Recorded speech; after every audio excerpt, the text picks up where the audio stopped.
In Minnesota's frozen river valleys, where winter ice holds ancient secrets, some disappearances leave only questions carved in frost.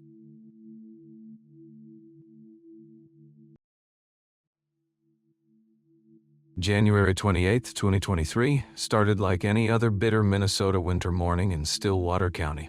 By 6 a.m., the mercury had dropped to -18 degrees Fahrenheit, and the Saint Croix River lay frozen solid beneath a blanket of snow that stretched unbroken from the Wisconsin bluffs to the Minnesota shore.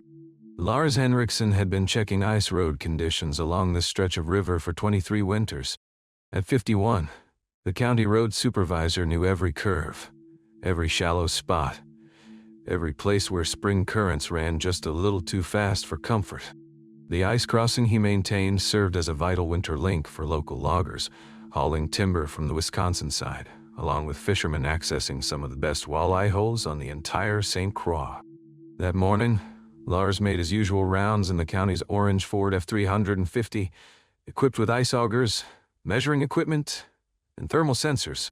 His logbook from that day, recovered later, shows methodical readings, ice thickness averaging 22 inches, well within safety parameters for heavy truck traffic. Surface temperature, -15. Core temperature readings through the ice, a steady 32 degrees. Everything appeared normal.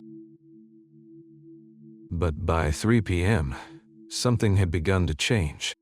The National Weather Service issued an unusual winter weather advisory for east-central Minnesota, warning of rapid temperature fluctuations due to an unexpected warm front moving in from the south. Meteorologist Karen Bloom at the Twin Cities office later described it as an atmospheric anomaly. Temperatures were forecast to rise 40 degrees over the next 18 hours, climbing from -20 to +20. Such dramatic temperature swings weren't unprecedented in Minnesota, but they were dangerous for ice road operations. When air temperatures rise rapidly, ice can become unstable in unpredictable ways. Surface melting combines with internal pressure, changes to create conditions where seemingly solid ice can suddenly fail.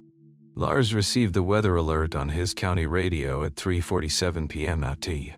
According to dispatch logs, he immediately began coordinating with the Wisconsin Department of Transportation to close the crossing if conditions warranted. His wife, Anna Henriksen, would later tell investigators that Lars came home that evening unusually concerned about the forecast. He kept checking the weather on his phone, Anna recalled during her interview with Sheriff Maria Lindgren. Lars had seen warm snaps before, but something about this one bothered him. He said the river felt different that morning when he was out there. Too quiet, he said. By 9 p.m., temperatures had already begun their rapid climb. The county's automated weather station registered -2 degrees, a 20-degree jump in just 6 hours. At 10:15 p.m., Lars's pager buzzed with an emergency code from county dispatch. Bob Patterson, a local logger who'd been using the ice crossing regularly that winter, had called 911 to report what he described as strange sounds coming from the river. Patterson, who lived in a cabin just upstream from the crossing, told the dispatcher he'd heard what sounded like groaning or cracking. But when he investigated with a flashlight, the ice surface appeared solid. Lars received the call at 11:47 p.m. on Chai. Dispatch records show he acknowledged the emergency and stated he was heading out to check the crossing conditions immediately. He told Anna he'd be back within 2 hours, a routine ice inspection that should take no more than 90 minutes. Lars backed the county truck out of his driveway at 11:52 p.m. The diesel engines rumbled, disturbing the unusual quiet of a winter night that was rapidly becoming less winter-like. The temperature had reached +8 degrees. It was the last time anyone saw Lars Henriksen alive. The drive from Lars's home near Marine on Saint Croix to the ice crossing Anomaly took 12 minutes along County Road 4. That night, with temperatures rising and the potential for ice fog forming over the river, Lars would have driven more cautiously. According to dispatch logs, Lars arrived at the crossing site at 12:18 a.m. on January 29th. His radio crackled to life at 12:19. Unit 7 to dispatch, beginning ice thickness assessment. Conditions appear stable from shore observation. No source. The crossing point sat in a relatively straight section of the Saint Croix, where the river ran about 200 yards wide between low bluffs on either side. Winter ice roads like this one were marked with reflective posts every 50 feet, and Lars had installed battery-powered LED warning lights at both approaches. His truck's spotlight could illuminate the entire width of the crossing. At 12:21 a.m., Lars radioed again. "Dispatch, Unit 7. Surface integrity looks good, but getting some unusual thermal readings. Investigating further." Yeah. This transmission puzzled dispatcher Janet Kowalski, who had worked county communications for 15 years. Lars was always precise with his language, she later told investigators. When he said unusual thermal readings, he meant something was definitely wrong. That equipment didn't give false readings. Lars's truck was equipped with a handheld thermal imaging device, standard equipment for ice road maintenance. The device could detect temperature variations beneath the ice surface, warning of potential weak spots where underground springs or unusual current patterns might compromise structural integrity. The next radio transmission came at 12:23 a.m., Unit 7, to dispatch. "Something's not right with the ice structure here. I'm seeing heat signatures below the crossing zone, but surface is still solid. Continuing assessment." That was the last anyone heard from Lars Henriksen. When Lars failed to return home by 2 a.m., Anna called his cell phone. The call went directly to voicemail. At 2:15 a.m., growing worried, she contacted County Dispatch. Janet Kowalski confirmed that Lars had arrived at the crossing over an hour earlier, but hadn't radioed since 12:23. Sheriff Maria Lindgren was called at home at 2:32 a.m. A 15-year veteran of Minnesota law enforcement, Lindgren had handled her share of winter emergencies.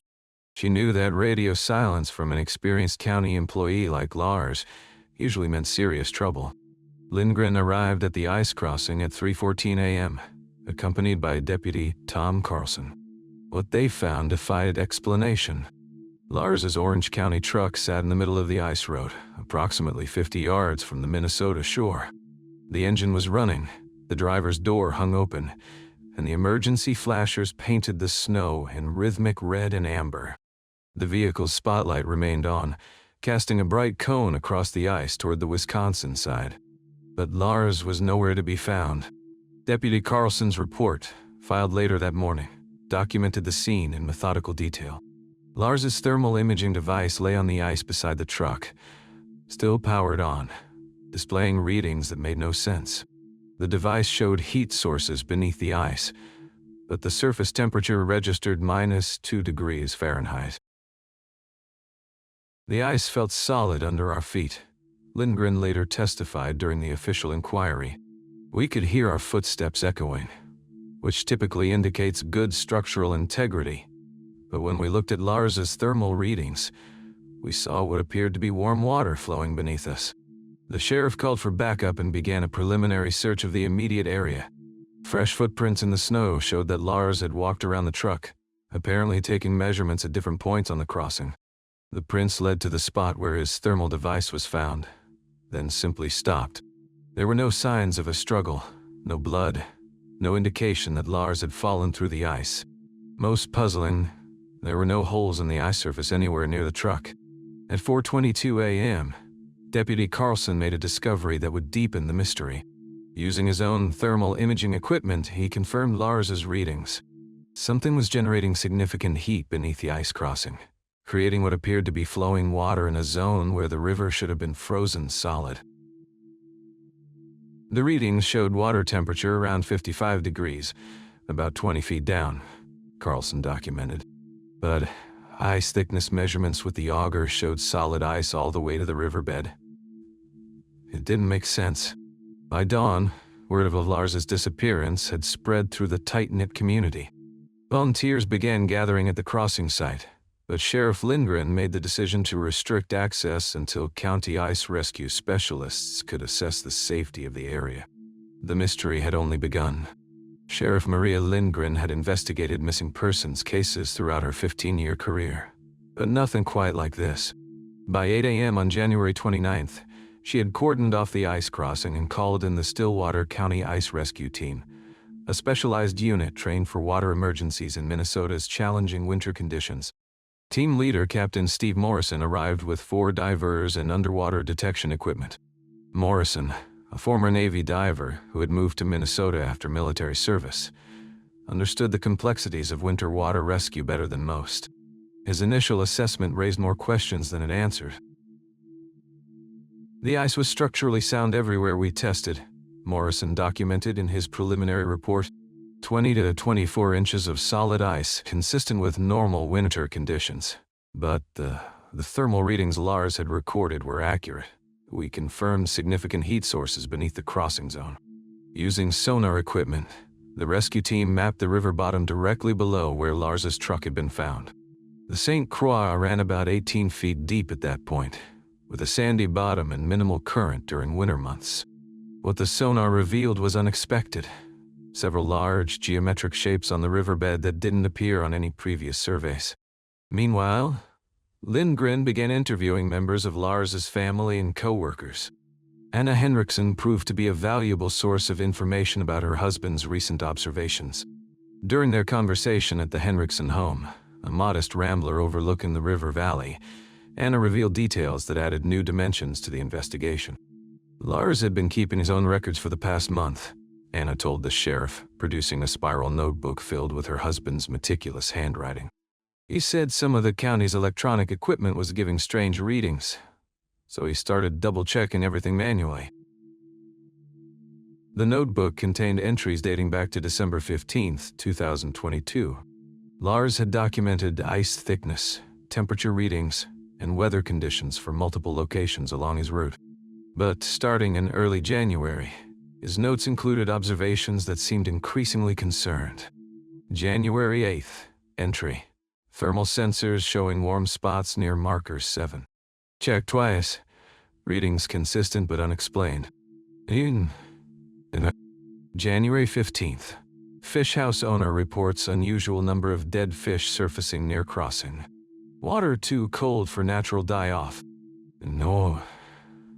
Honey health. January 22nd. Vibrations in ice during morning inspection. No equipment operating in area. Source unknown.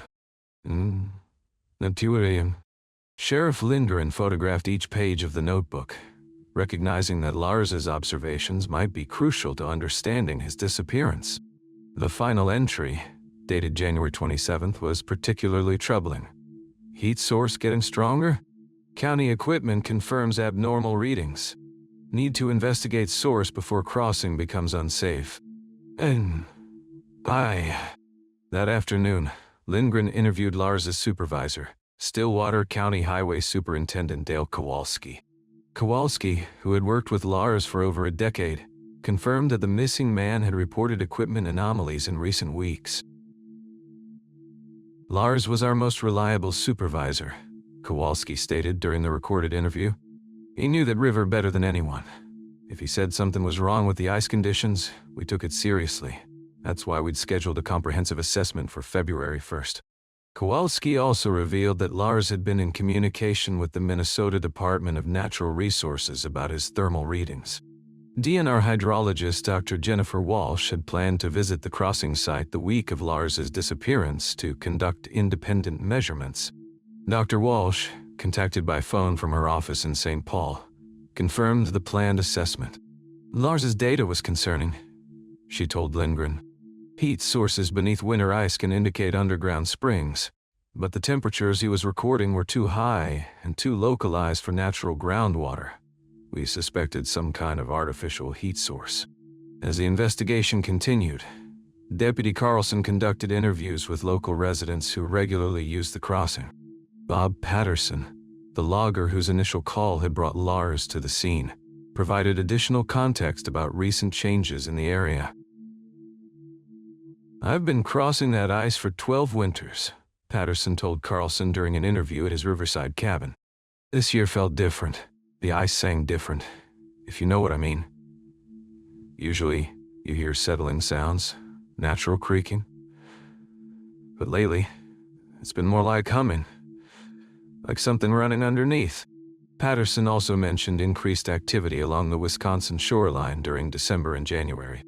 A lot more truck traffic over there at night, he observed. Big trucks, work lights. Figured it was logging operation, but the timing was odd for winter logging. By evening on January 29th, Sheriff Lindgren had established a basic timeline of events and identified several areas requiring further investigation. The thermal anomalies beneath the ice, Lars's detailed documentation of recent changes, and reports of unusual activity in the area all suggested that his disappearance might be connected to larger environmental or industrial factors. But one crucial question remained unanswered. How could a man simply vanish from solid ice, leaving behind no trace except a running truck and inexplicable thermal readings? The investigation was about to take an unexpected turn.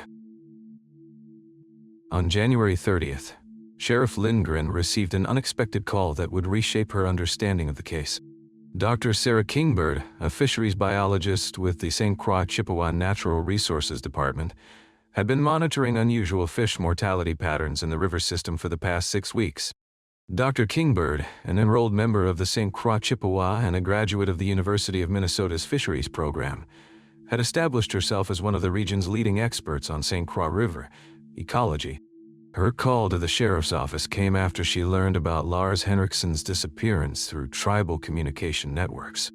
"I've been documenting fish kills since mid-December," Dr. Kingbird explained during her meeting with Lindgren at the Tribal Natural Resources Office in Danbury, Wisconsin. "Initially, we thought it might be related to low oxygen levels under ice cover, but the pattern doesn't fit normal winter kill scenarios." Dr. Kingbird's research revealed disturbing trends. Dead walleye, northern pike, and smallmouth bass had been found floating beneath the ice in a concentrated area that included the crossing where Lars disappeared. Tissue analysis showed signs of thermal stress, fish that had essentially been cooked in water that should have been near freezing. Water temperature in that zone has been measuring between 50 and 60 degrees Fahrenheit, Dr. Kingbird reported. That's completely inconsistent with normal winter river conditions. Something is actively heating the water from below. The biologist had collected water samples from multiple locations and depths, revealing chemical composition changes that suggested artificial heating sources. Elevated mineral content, particularly sulfur compounds, indicated possible geothermal activity, but no natural hot springs existed in that section of the Saint Croix. During their conversation, Dr. Kingbird mentioned that tribal elders had been discussing the situation with growing concern. She arranged for Sheriff Lindgren to speak with Leonard Skynaway, an 82-year-old tribal elder whose family had lived along the Saint Croix for generations. Elder Skynaway, speaking through Dr. Kingbird as translator, shared stories that had been passed down through his family for over a century. "My great-grandfather told stories about the river's warm heart," he explained in a mix of Ojibwe and English. He said there were places where the water spirits would warm the river to protect fish during the hardest winters, but he also warned that disturbing these places brought danger. The elder's stories included references to people who had disappeared during harsh winters, particularly during the severe winter of 1891 and again during the record-breaking cold snap of 1947. In each case, the disappearances occurred near areas where the river showed unusual thermal characteristics.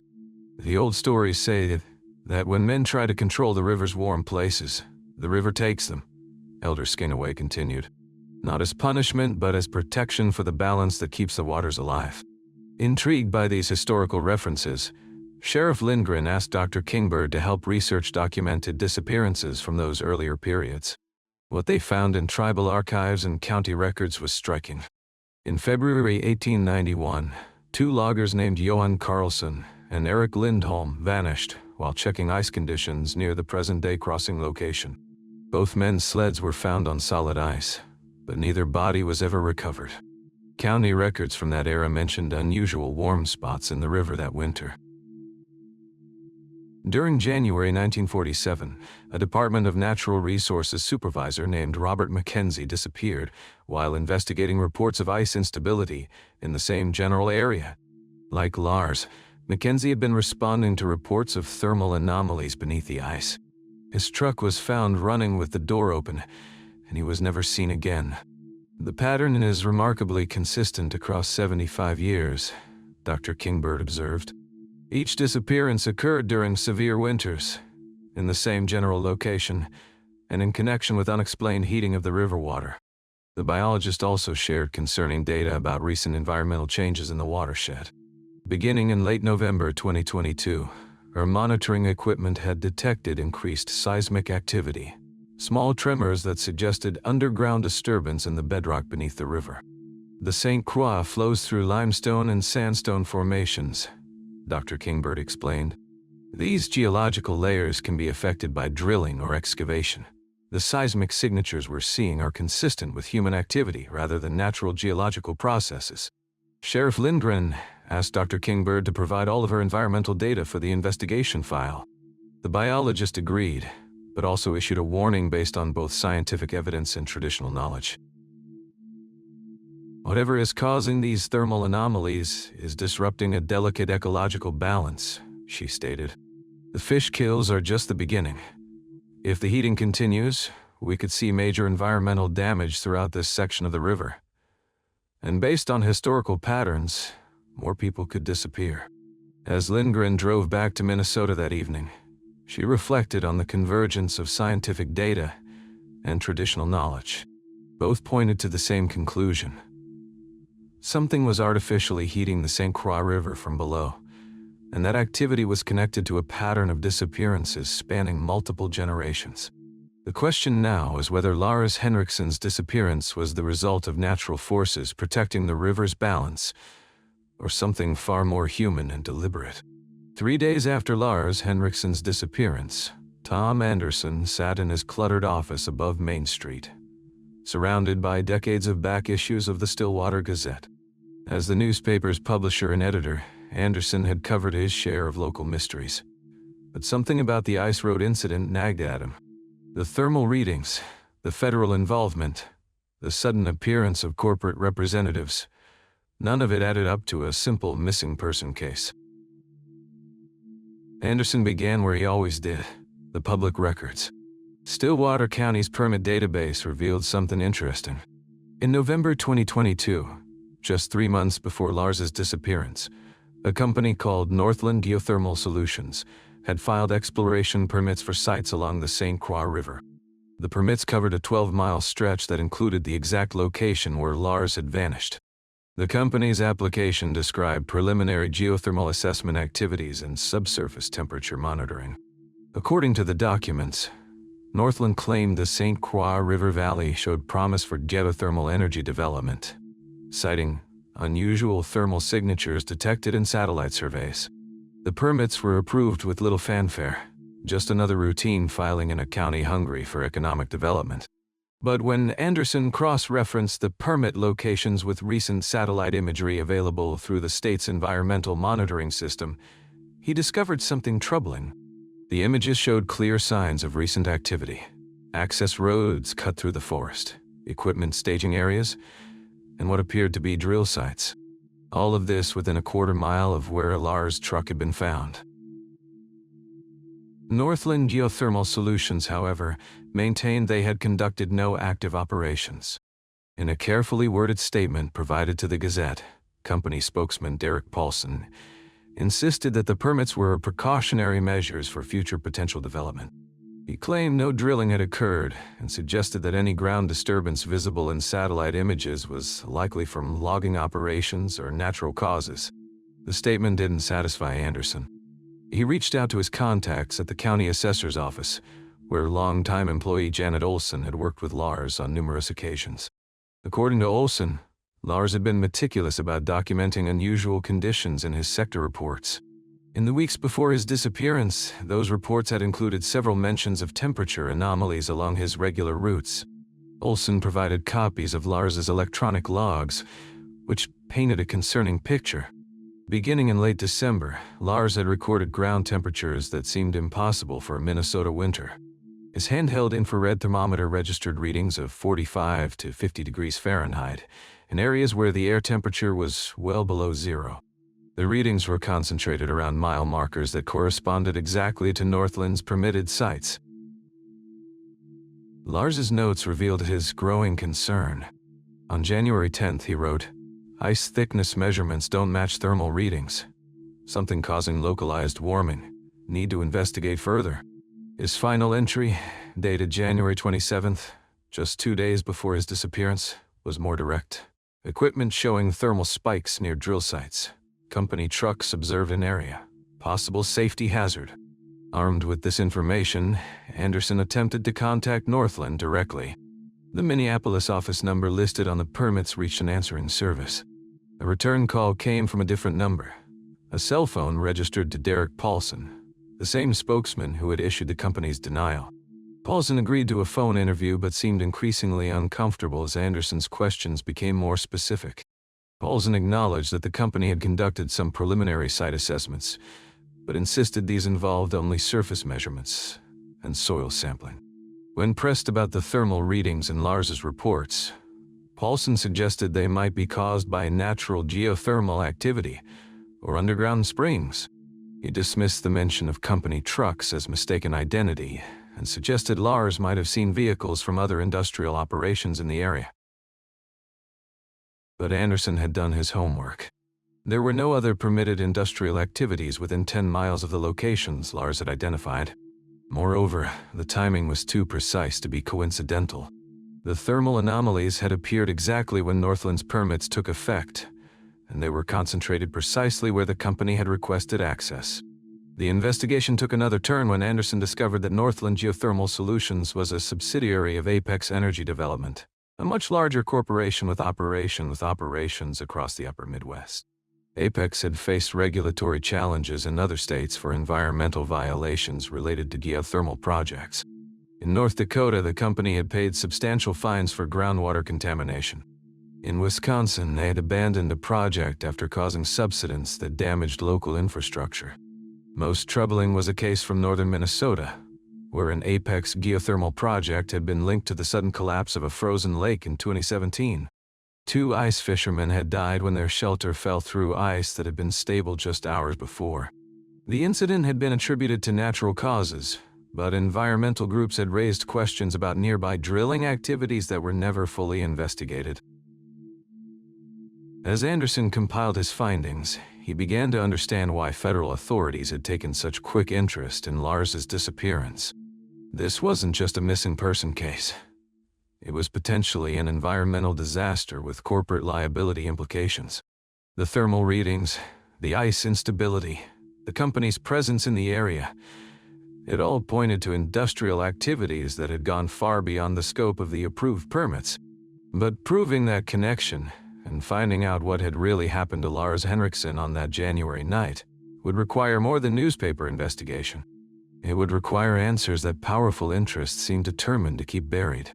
On February 8th, nearly 2 weeks after Lars Henriksen's disappearance, the Stillwater County Sheriff's Department deployed its most advanced search asset, a team of professional divers equipped with underwater metal detection and thermal imaging equipment. The ice on the Saint Croix River had thickened again after the sudden thaw, but spots remained unstable enough to permit limited diving operations. Sheriff Maria Lindgren had authorized the underwater search reluctantly. Despite the lack of visible holes or breaks in the ice, the possibility remained that Lars had somehow fallen through and his body had been carried downstream by the current. The Saint Croix was deceptively powerful even in winter, with underground springs feeding a steady flow beneath the frozen surface. Dive team leader, Captain Rick Sorensen, brought 20 years of experience in cold water recovery operations. His team had investigated drownings throughout Minnesota's lake country and understood the challenges of winter river searches. But what they found beneath the Saint Croix that morning defied their experience. The water temperature at the search site measured 38 degrees Fahrenheit, well above the normal winter temperature of 32-33 degrees. More puzzling were the artificial heat sources Sorensen's equipment detected on the river bottom. Thermal imaging revealed at least 3 distinct warm spots, each roughly the size of a manhole cover, scattered across a 100-yard stretch of riverbed. According to Sorensen's report, filed with the Sheriff's Department that evening, the heat sources appeared to be mechanical in nature. They generated consistent thermal signatures and seemed to be connected by what looked like cables or pipes running along the river bottom. The equipment was partially buried in sediment, suggesting it had been in place for some time. No trace of Lars Henriksen was found during the 6-hour dive operation. But the discovery of the underwater equipment raised new questions about who had been operating in the area and why they hadn't reported their activities to local authorities. Those questions became more urgent the following morning when federal agents arrived in Stillwater. The team of 4 individuals identified themselves as representatives of the Environmental Protection Agency's Emergency Response Division. They set up operations at the county courthouse and immediately began requesting files related to Lars's disappearance and the ongoing investigation. Special Agent Lisa Chen, the team's spokesperson, explained their involvement in carefully chosen words. She told Sheriff Lindgren that the EPA had received reports of potential environmental hazards related to unauthorized industrial activities along the Saint Croix River. The agency was conducting what she termed a preliminary assessment of environmental security concerns. Chen's team moved quickly to coordinate with the dive operation. Within hours, federal equipment had joined the county assets at the riverside. The EPA brought sophisticated detection gear that far exceeded local capabilities, side-scan sonar, underwater robotics, and chemical analysis equipment that could identify contaminants in real time. Meanwhile, representatives from Northland Geothermal Solutions arrived in Stillwater, apparently responding to the increased federal attention. Company officials, led by Regional Manager Patricia Kowalski, established their own presence at a hastily rented office space downtown. Their stated purpose was to cooperate fully with authorities and address any concerns about our operations. What? Kowalski held a press conference on February 10th, her first public comment since Lars's disappearance had become news. Standing before a modest group of local media, she read from a prepared statement that denied any connection between her company's activities and the missing road supervisor. According to Kowalski, Northland had conducted only surface surveys and soil sampling under their permits. She characterized the thermal readings found by investigators as naturally occurring geothermal phenomena that had attracted the company's interest in the first place. When pressed about the underwater equipment discovered by divers, Kowalski claimed no knowledge of its origin. She suggested it might be related to scientific research, environmental monitoring, or even abandoned industrial equipment from the area's logging history. Her responses were professional but evasive, offering plausible explanations that couldn't be easily disproven. But other county employees weren't buying the company's denials. On February 11th, Road Maintenance Supervisor Dale Peterson came forward with information he'd been reluctant to share. According to Peterson, several county workers had experienced equipment malfunctions near the sites where Northland held permits. GPS units failed, radio communications were disrupted, and vehicle electronics behaved erratically. Peterson's most significant revelation concerned the night Lars disappeared. 2 other county employees, working late shifts on different road segments, had reported seeing unmarked trucks in areas that should have been empty. The vehicles had no company logos or identifying information, and they were gone when the workers returned the following morning.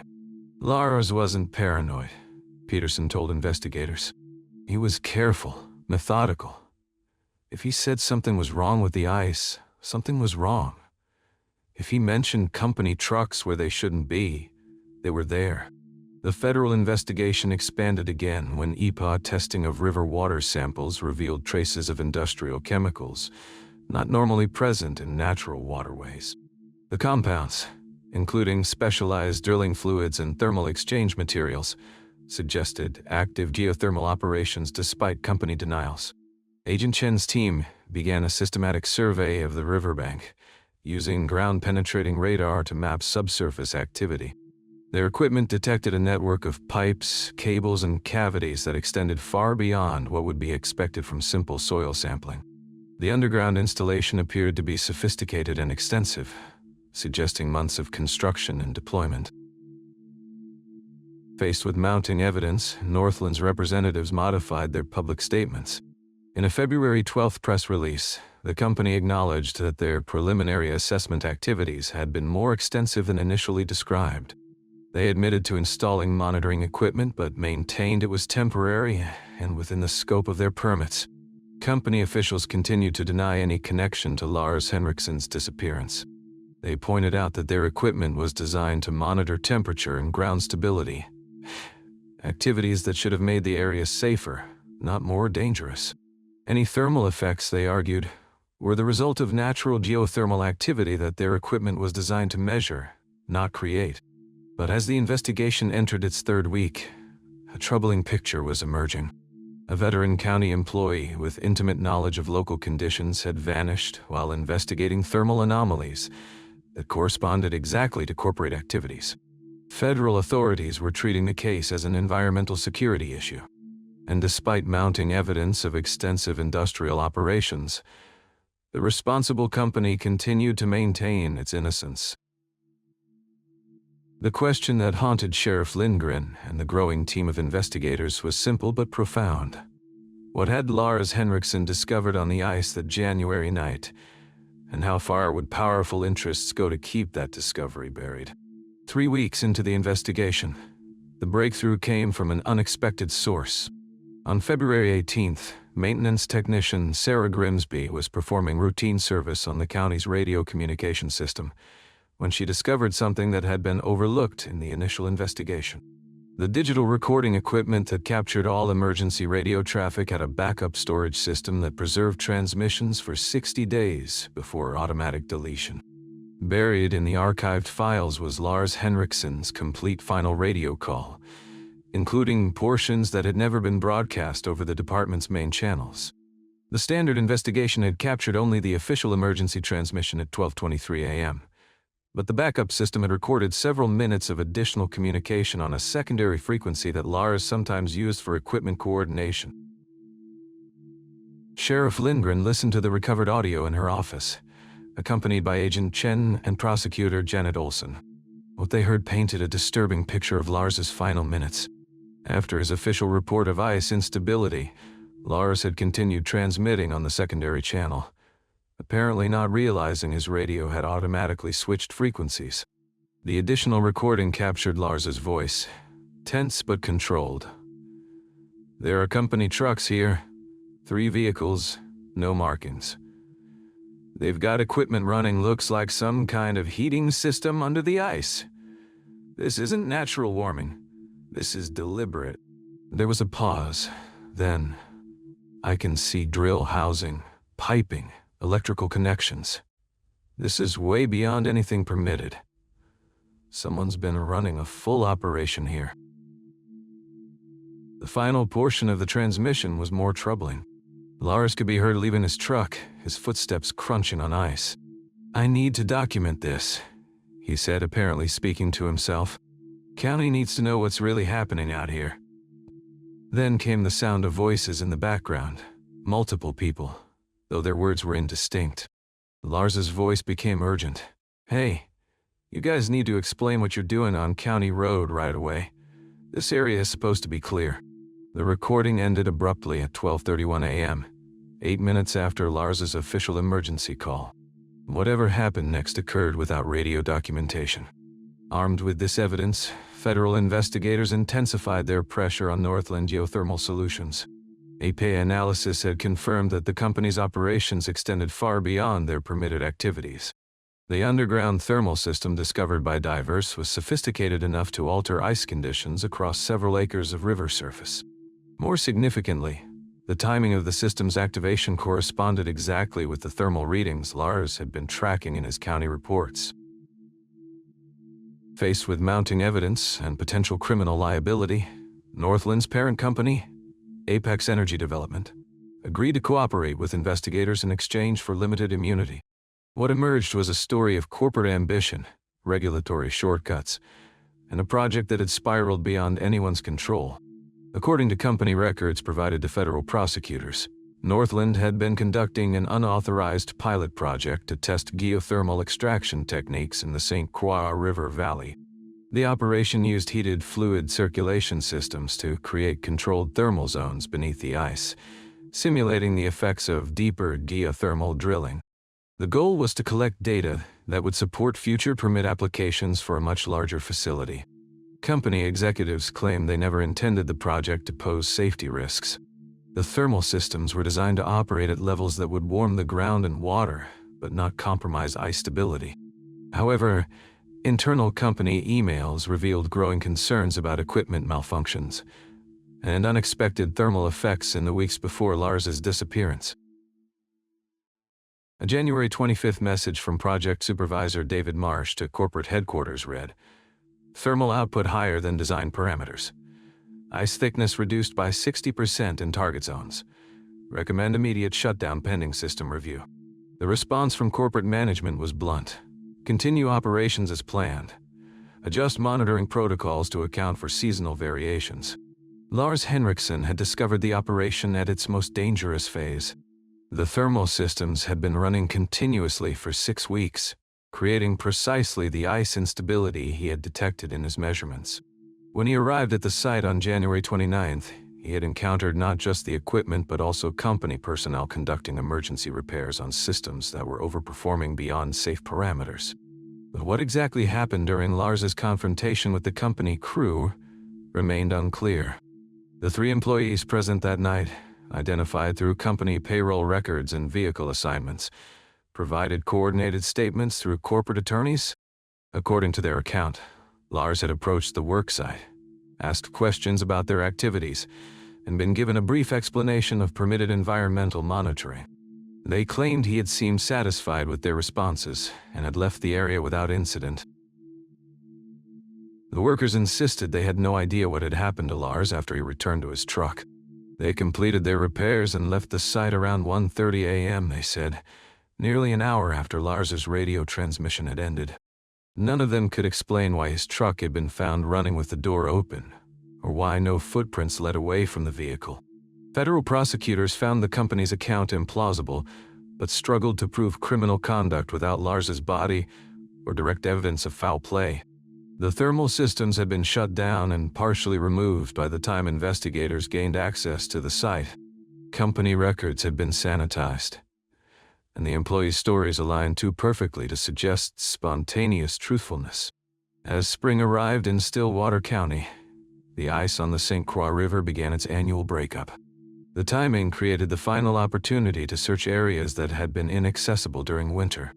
Sheriff Lindgren organized one last comprehensive search operation, coordinating county resources with federal assets and volunteer groups. The spring search covered 12 miles of riverbank and adjacent forest. Dive teams explored areas downstream from the original site, hoping that Lars's body might have been carried by current beneath the ice. Helicopter surveys mapped the entire watershed, looking for any sign of disturbance or concealment. No trace of Lars Henriksen was ever found. On April 15th, Northland Geothermal Solutions announced it was discontinuing all operations in Minnesota and dissolving as a corporate entity.